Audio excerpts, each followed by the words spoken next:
മദീനയിലെ ഹറം പള്ളിയുടെ ബാബു സലാമിൽ നിന്നും തെക്ക് പടിഞ്ഞാറായി ഏകദേശം ഒരു 500 മീറ്റർ അകലെ സ്ഥിതി ചെയ്യുന്ന ഒരു മസ്ജിദാണ് മസ്ജിദ് ഗമാമ. നേരത്തെ ഒഴിഞ്ഞുകിടന്നിരുന്ന ഈ പ്രദേശം മൈതാനുൽ മുസല്ല എന്ന പേരിലും അറിയപ്പെട്ടിരുന്നു. പ്രവാചകൻ തൻ്റെ അവസാനത്തെ പെരുന്നാൾ നമസ്കാരം നിർവഹിച്ചത് ഇവിടെ വെച്ചായിരുന്നു.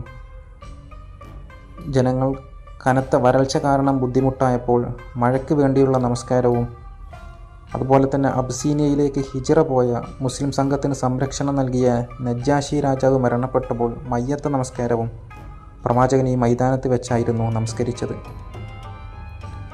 പ്രവാചകൻ മഴയ്ക്ക് വേണ്ടിയുള്ള നമസ്കാരത്തിന് നേതൃത്വം നൽകിയപ്പോൾ മേഘം സൂര്യനെ മറച്ച് പ്രവാചകന് തണലൊരുക്കിയിരുന്നു.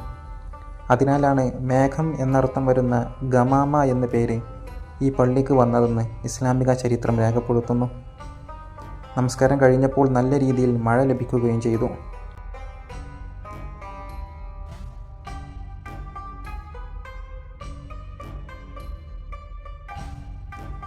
ഉമവി ഭരണാധികാരിയായിരുന്ന ഉമർ ബിൻ അബ്ദുൽ അസീസിൻ്റെ കാലത്താണ് ആദ്യമായിട്ട് ഇവിടെ പള്ളി നിർമ്മിക്കുന്നത്.